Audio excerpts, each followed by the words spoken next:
ഇന്നത്തെ ദിവസത്തെ പ്രത്യേകത എന്ന് പറഞ്ഞാൽ ഇന്നിവിടെ തിരുവോണമാണ്. പക്ഷേ ഇന്ന് ആക്ച്വലി എന്താ പറയുക, ഞാൻ എൻ്റെ ലൈഫിൽ ഇങ്ങനെ ഒരു തിരുവോണം ഇതുവരെ എനിക്ക് ഉണ്ടായിട്ടില്ല. ബിക്കോസ് എല്ലാ തിരുവോണത്തിനും ഞാൻ ആക്ച്വലി ഡ്രസ്സപ്പ് ചെയ്യും. പക്ഷേ മറ്റേ ഈ നമ്മുടെ ട്രഡീഷണൽ നമ്മുടെ നേരിയത് കൈൻഡ് ഓഫ് ഡ്രസ്സൊക്കെ ആയിരിക്കും ഞാൻ ചെയ്യുന്നത്. അങ്ങനെ ഒരു ഡ്രസ്സപ്പ് ചെയ്യാൻ പറ്റില്ല. ബിക്കോസ് ഇവിടെ സൗദിയിലായതുകൊണ്ട് പിന്നെ എൻ്റെ കയ്യിൽ അങ്ങനെ ഒരു ഡ്രസ്സ് സ്റ്റോക്കില്ല. ഇത് നാട്ടിൽ നിന്നിട്ട് മാറി സെലിബ്രേറ്റ് ചെയ്യുന്ന എൻ്റെ ഫസ്റ്റ് ഓണമാണ്.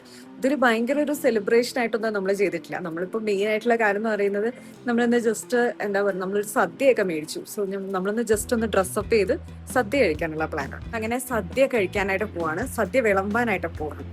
ചെയ്യുന്നേ ഇതെന്തിനാ ചെയ്യുന്നത്?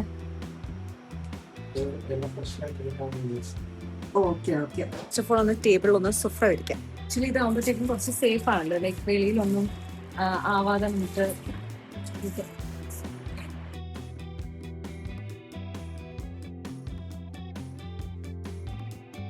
ഓരോ സാധനമായിട്ട് വിളമ്പി സ്റ്റാർട്ട് ചെയ്യാം. അല്ല സോറി, ഇല ഇടാം ഫസ്റ്റ്. എനിക്ക് കുറച്ച് ദിവസമായിട്ട് ഞാൻ ഇങ്ങനെ ചിന്തിക്കാം, എനിക്ക് അടപ്രഥമൻ കഴിക്കാനായിട്ട് ഒരു ആഗ്രഹം ഉണ്ടായിരുന്നു.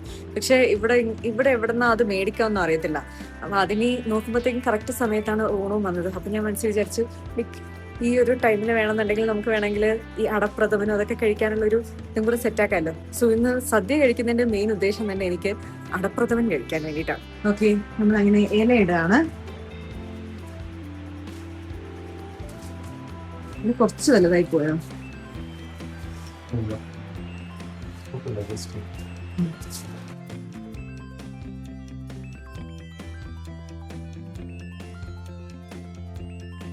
അല്ലെങ്കിൽ ടേബിൾ നമുക്ക് നടുക്ക് വെച്ചിട്ട് രണ്ട് സൈഡിൽ ഇരിക്കാലോ. നമ്മൾ പുതിയൊരു മെത്തേഡ് കണ്ടുപിടിച്ചു, നമ്മൾ രണ്ട് സൈഡിൽ ഇരിക്കാൻ നോക്കുക. ശരിക്കും പറഞ്ഞ സമയം ഇപ്പൊ വളരെ ലേറ്റ് ആയിട്ടാണ് കേട്ടോ നമ്മൾ സദ്യ കഴിക്കുന്നത്. കേട്ടില്ല? അതെ അതെ, നമ്മുടെ ഹബ്ബി എല്ലാം അറേഞ്ച് ചെയ്ത് തുടങ്ങി.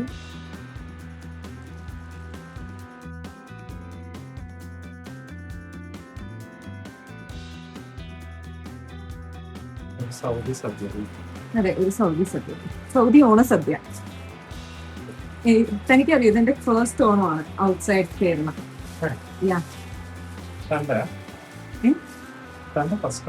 അതെ.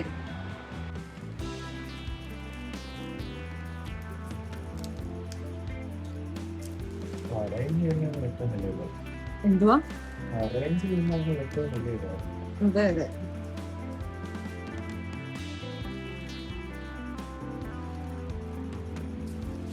4 മണിക്കാണ് സദ്യ കഴിക്കാൻ പോകുന്നത്. പക്ഷെ എനിക്ക് തോന്നുന്നു ഇപ്പൊ നാട്ടില് 6:30 ആയിക്കാണ്. അവിടെ എല്ലാം ഓണവും തീർന്ന സമയത്താണ് നമ്മളിവിടെ സദ്യ കഴിക്കുന്നത്. എന്താ ഉപ്പൊക്കെ വെക്കോ സദ്യയില്?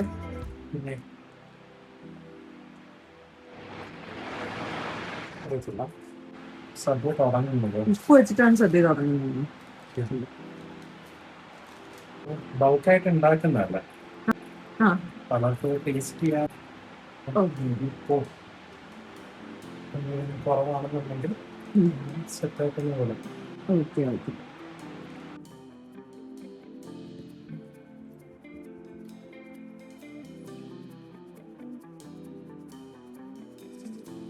ഇതല്ലേ കിച്ചടി?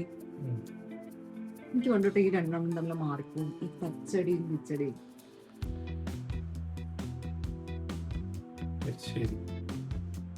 ഇതോ? ഓക്കെ. ഇത് ശരിക്കും 2 മാങ്ങയല്ല, ഒരു നാരങ്ങയും ഒരു മാങ്ങയല്ല, 2 നാരങ്ങയാണോ? പക്ഷെ മാങ്ങ ഒന്നും ഇല്ലല്ലോ, എന്താ പീസൊന്നും? എന്തുവാ?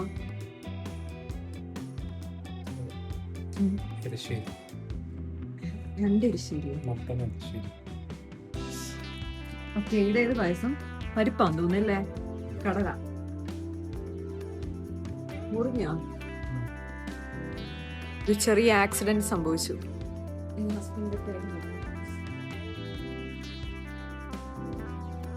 സദ്യ കാണുമ്പോൾ എന്താണ് ഓർമ്മ വരുന്നതെന്ന് അറിയോ? കഴിഞ്ഞ വർഷം മറ്റേ ചായക്കാരിയിലെ സദ്യ കഴിച്ചതാണ്. ശരിക്കും അതിന് 1.5 എക്സ്പീരിയൻസ് ആയിരുന്നു കേട്ടോ. അവിടെ പോയി കഴിച്ചു, പിന്നെ അത് കഴിഞ്ഞ് നമ്മൾ ഉമ്മമ്മയുടെ വീട്ടിൽ പോയിട്ട് ഓർഡർ ചെയ്ത് കഴിച്ച്, അതും നല്ല രസമുള്ള സംഭവമായിരുന്നു. രണ്ടാമത്തെ പായസം കിട്ടി ഗൈസ്.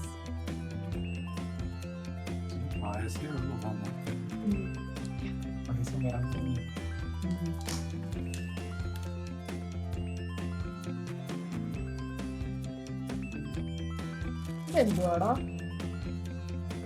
ആ, പാവയ്ക്കൊക്കെ ഉണ്ടല്ലോ. ഞാൻ സദ്യയിൽ അങ്ങനെ പാവയ്ക്കൊന്നും കണ്ടിട്ടില്ല. എനിക്ക് ഇവിടുത്തെ ഇഞ്ചി കാണുമ്പോൾ ഭയങ്കര ഇഷ്ടപ്പെട്ടു. എന്തോ ഒരു കൊള്ളാല്ലേ. നമ്മൾ ചോറിടാൻ പോവാണ് ഗൈസ്. കറികളെല്ലാം ഏകദേശം കഴിഞ്ഞു. അതെന്തോ യെല്ലോ കളർ ഇരിക്കുന്നത് പരിപ്പാണ്.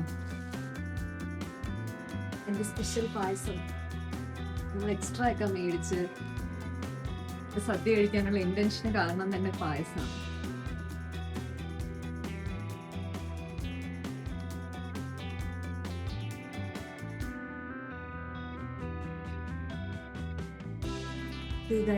നമ്മൾ ഏകദേശം കുറേ സമയമായി. അടപ്രഥമൻ നമ്മൾ കുറച്ച് കഴിഞ്ഞ് കുടിക്കാന്ന് വിചാരിച്ചു. ബിക്കോസ് ഇത്രയും പായസമുള്ളത് നമ്മൾ പിടിച്ച് തീർക്കുമെന്ന് നമുക്ക് തന്നെ ഒരു സംശയം.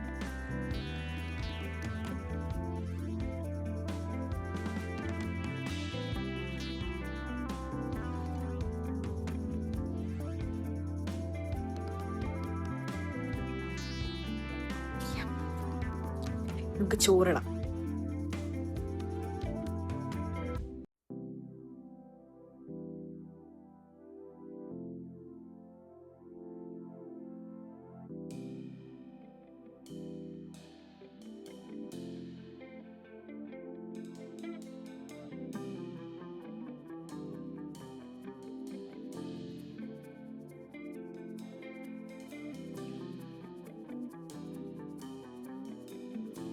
ഇതാണ് നമ്മുടെ സദ്യയുടെ ഫൈനൽ ലുക്ക്.